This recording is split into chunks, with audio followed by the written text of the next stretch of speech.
আসসালামু আলাইকুম। Welcome to back Jemi's cooking and beauty. বন্ধুরা, আপনারা সবাই কেমন আছেন?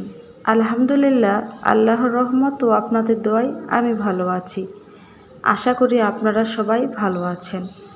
আজকে আমি খিচুড়ি রেসিপি আপনাদের সাথে শেয়ার করব।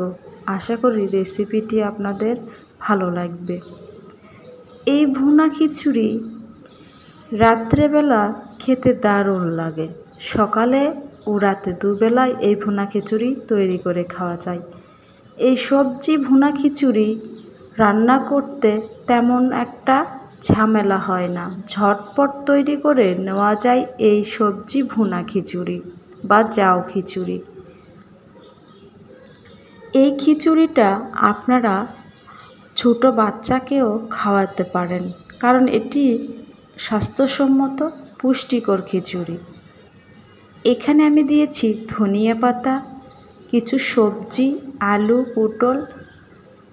এই সবজিগুলো দিয়ে খুব ঝটপট তৈরি করে নিতে পারেন মজাদার ভুনা খিচুড়ি। এটি দেখতে যতটা সুন্দর, খেতেও দারুণ। চলুন কথা না বাড়িয়ে খিচুড়িটা তৈরি করে নেওয়া যাক। এখানে আমি নিয়েছি চাল ও ডাল। আমি যে পরিমাণ চাল নিয়েছি ঠিক সে পরিমাণই ডাল নিয়েছি। অবশ্যই এখানে ডালের পরিমাণটা বেশি করে দিবেন, তাহলে খিচুড়িটা টেস্টি হবে। আমি দিয়ে দিচ্ছি কাঁচামরিচ কুচি ও পেঁয়াজ কুচি, পরিমাণ অনুযায়ী দেবেন। ঝাল, লবণ এগুলো সব পরিমাণ অনুযায়ী করে দিলেই খিচুড়িটি খেতে অনেক মজাদার হবে। দিয়ে দিচ্ছি 2টা তেজপাতা, 1টা এলাচ, আদা রসুন বাটা। এই খিচুড়ি ঝটপট তৈরি করা যায়, কোনো ঝামেলা নেই। সবগুলো উপকরণ মিশিয়ে মাখিয়ে চুলায় 10 মিনিটের মধ্যে তৈরি হয়ে যায় মজাদার খিচুড়ি। দিয়ে দিলাম ধনিয়া কুচি, লবণ স্বাদ মতো, এরপর দিয়ে দিলাম হলুদ পরিমাণ অনুযায়ী, এরপর দিয়ে দিচ্ছি রান্নার তেল। আপনারা ঘি দিয়েও তৈরি করে নিতে পারেন এই দুর্দান্ত মজাদার জাউ বা ভুনা খিচুড়ি। সব কিছু উপকরণ একসঙ্গে মাখিয়ে দিলাম।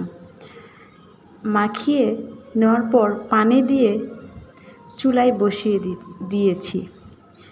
10 মিনিট পর আমার খিচুড়িটি হয়ে যাবে। পানি দিয়ে নেড়ে চেড়ে ঢাকনাতে ঢেকে 10 মিনিটের জন্য রেখে দিয়েছি।